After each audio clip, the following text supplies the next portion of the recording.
Hello everyone, this is Mohammad Hassan Jan. I'm from East West University, Dhaka, Bangladesh. I'm extremely delighted to have got a chance to present my paper at the ASLI conference. I welcome you all to my presentation. The title of my paper that I'll be presenting today is Hearing the Ecosubaltern Voices from Bangladesh, an eco-critical reading of the poetry of Garo and Chakma communities. I have basically collected the poems from a book called Anthology of the Indigenous Poetry of Bangladesh, which was compiled and edited by Professor Himel Borkut. The book samples approximately 300 poems from 23 different ethnic or indigenous tribes of Bangladesh and is the largest volume of its kind. Garo and Chakma communities are two of the largest indigenous communities of Bangladesh. According to Banglapedia, the present population size of Garo in Bangladesh is 150,000. They live in the districts of Tangail, Jamalpur, Sherpur, Mymensingh, Netrokona, Sunamganj, Sylhet and Gazipur. The Chakmas are the largest ethnic tribe in Bangladesh. They are concentrated in the central and northern parts of the Chittagong Hill Tracts. According to a recent population census, there are about 300,000 Chakmas. For the purpose of my paper, I shall be using the term Ecosubaltern, by which I intend to refer to indigenous or ethnic people who possess a symbiotic relationship with nature and have very little carbon footprints but are climatically vulnerable as well as politically marginalized. Let me now start the main discussion of my paper. In a recently published article in The Guardian, the indigenous communities have been mentioned as caretakers of the environment and critical guardians of biodiversity. The article states, quote, though indigenous peoples comprise only around 6% of the global population, they protect 80% of biodiversity left in the world, unquote. For centuries, the indigenous peoples have directly depended on nature for their livelihood without causing any major harm to the ecological balance, mainly because they possess a strong ecological empathy towards and a spiritual bond with Mother Nature. However, it is their dependence upon as well as their proximity to nature that has ironically put them on the front line of any possible cataclysmic impacts of the current global environmental crisis, which can potentially displace them from their homelands and turn them into climate change refugees. In a recently held webinar titled Monster, a Fugue in Fire and Ice, arranged by Princeton University, contemporary writer Annie McClintock described displacement as both removal from place and removal of place. She asserts, quote, what I mean by displacement is not merely the violent removal of people and other species from place.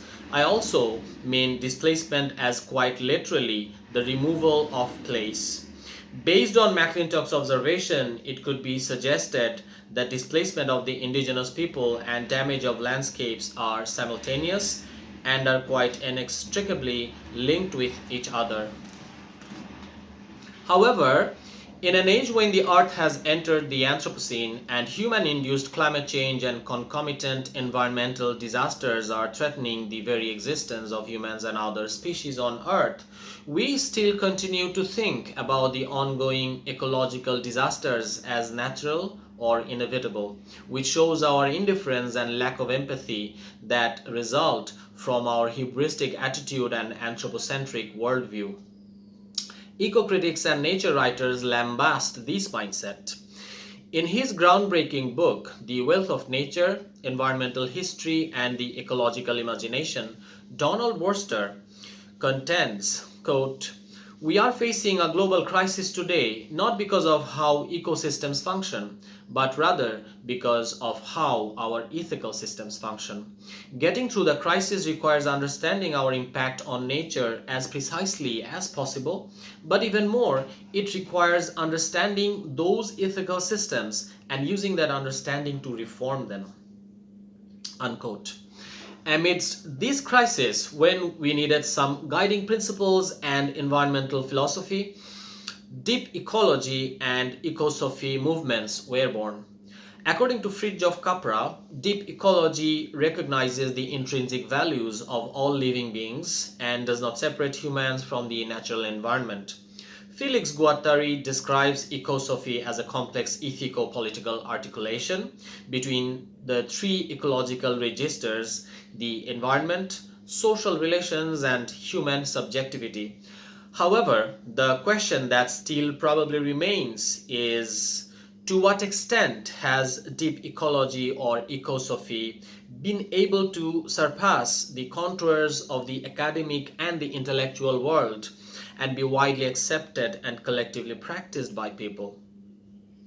Another major obstacle in fighting the climate crisis, as Rob Nixon brilliantly points out in his Slow Violence and the Environmentalism of the Poor, is the relative invisibility of slow violence, a violence that does not necessarily take place in a specific time and space.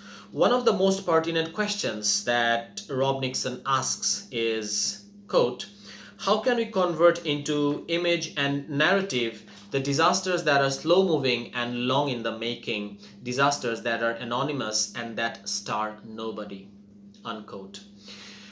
It would probably not be an exaggeration to argue that our moral and ethical bankruptcy, hubristic worldview, failure to accept eco-philosophies and practice ecologically sustainable life all stem from one root cause, and that is our physical and spiritual estrangement from nature.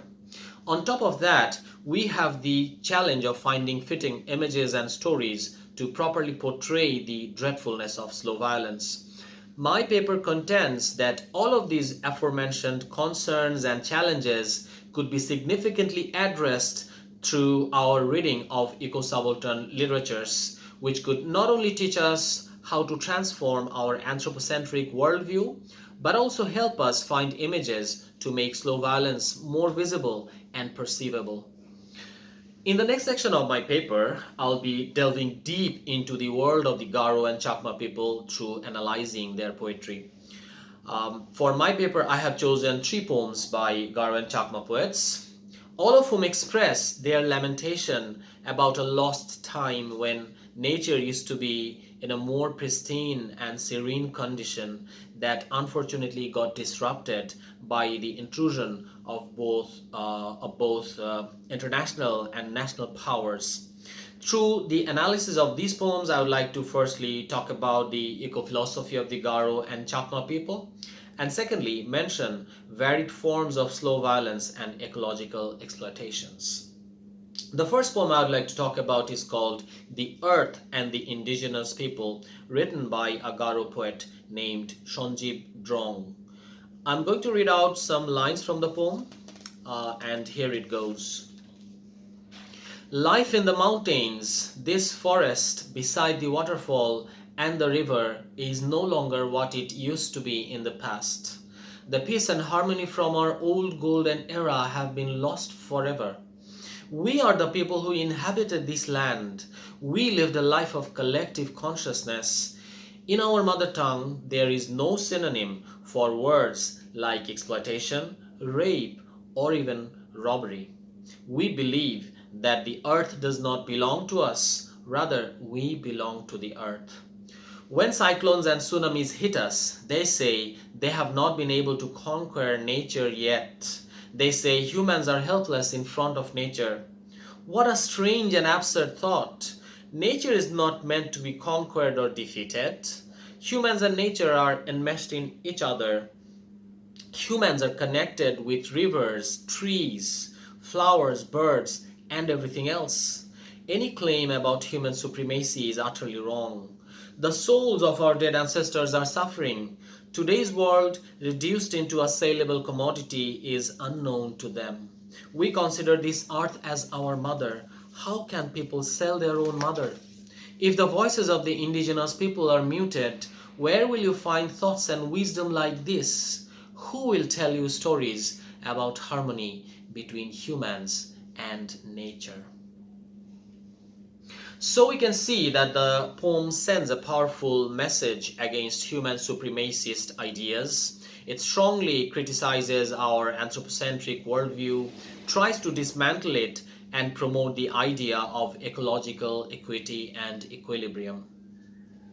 And it is quite strongly evident that the serenity of nature and the peace of the native people's minds are intertwined with each other in such a way that the loss of one inevitably results in the destruction of the other.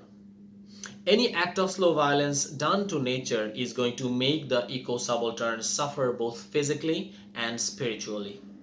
All the poems that I have chosen portray grim pictures of damaged landscapes that have resulted from deforestation, destruction of arable lands, uncontrolled extraction of stones from the riverbeds, etc. Years of slow violence has incurably injured the ecosystem, whose effects are now starting to unfold. The next poem I'm going to mention here is called My Heart Cries Out with the Mountains. It is written by an anonymous Chakma poet. The speaker of the poem says that he or she is feeling really sad and will not celebrate Bizu this year, mainly because he or she can feel the mountains are suffering and can also hear them crying. I need to mention here that Bizu is the Chakma people's largest festival, which celebrates the beginning of the Bengali New Year. So the poem goes like this. Tomorrow is Bizu, but how can I join it? Cracks are opening here and there in the mountains. The flatlands have been submerged into water. Flowers have withered away, and the petals have fallen off. The prayer halls have fallen apart. Where shall we seek blessings? I have taken oath that I will not join Bizu this time. I will starve, for my brothers and sisters are suffering. I will starve, for the mountains are crying. I will starve, for the mountains are bleeding. We all would agree that poetry has the power to make us see the unseeable and think the unthinkable. In this poem, the poet personifies the mountains and imagines them to be bleeding and crying because of the torture they have suffered. It is a very powerful image that actually warns us about the real damage and erosion that are happening in the Chittagong hill tracts. Newspaper reports also validate that it is a growing concern. It has been found out that landslides in the Chittagong hill tracts have increased at a very highly alarming rate, causing unprecedented damage to people's lives and their homes. According to a research article, from the year 2000 to 2018, there were 204 reported cases of landslides, which caused more than 700 deaths. Apart from all this, there is yet another serious concern that the indigenous people have, and that is the encroachment made by private companies in their lands in the name of ecotourism. According to a report published in the Daily Star in November 2020, a private group of companies tried to grab about 1,000 acres of land in the district called Bandarban because they want to construct a five-star hotel in that place. People of Mro community who live there vehemently protested against it as they fear that the project could displace a large number of people from their ancestral land. Minchik Mro, a member of the Mro community, said, quote, "We don't want a hotel in the mountains. Jum land is our main source of survival in the hills." Trijinath Chakma, in his poem Development Conspiracy, has captured this same theme, where he says that the development of the indigenous people only happens on paper and not in reality. So the poems represent the Garo and Chakma people's environmental thinking and biocentric life that strongly resemble some of the fundamental principles of deep ecology and ecosophy. Furthermore, it could be suggested that the indigenous people's sufferings are a physical manifestation of slow violence, and their poetry is a figurative representation of it, which significantly addresses Rob Nixon's question regarding how to effectively create images and stories of slow violence. I need to admit that my paper would sound more complete if I was able to combine the study of Ecosubaltern poetry with field research about the indigenous people through ethnographic investigation, which I have not been able to do. Nevertheless, we cannot afford to occlude or marginalize the Ecosubaltern or indigenous voices if we are really to find out meaningful ways to respond to current climate crisis. Furthermore, as Bangladesh is among the most vulnerable countries to the threats of climate change, the eco-subalterns from Bangladesh are even in bigger risk of being displaced from their homestead and become climate refugees. Places like the mangrove forest and the Chittagong hill tracts are the largest carbon sinks that the country has, and the indigenous peoples have been managing and looking after these places for years after years. So we desperately need to take their stories into our account. I would like to suggest that reading the Eco-Subaltern literatures and studying them ethnographically can enlighten us in multiple ways. Firstly, it can tell us about the indigenous people's eco-philosophy and their sacredly symbiotic relationship with nature, which can help us, as eco-critic Glenn A. Love puts, transform our ego consciousness into eco-consciousness. Secondly, it can give us valuable insight into the plight and predicaments of the indigenous people that parallels the damage and destructions that are being done to Mother Nature. By doing this, we could substantially address the representational challenges caused by the invisibility of slow violence. Thirdly, it can sensitize us about the traditional ecological knowledge of the indigenous people as well as the sustainable way of life they lead. Fourthly, understanding the eco-subaltern voices in a South Asian context necessitates the awareness of the history of ecological imperialism. Eco-subalterns like the Garo and Chakma are epitome of the victimization process of the ecological exploitation and political marginalization. Therefore, eco-subaltern literatures could help us understand better the more recent and newer forms of both external and internal ecological domination in a neo-colonial context.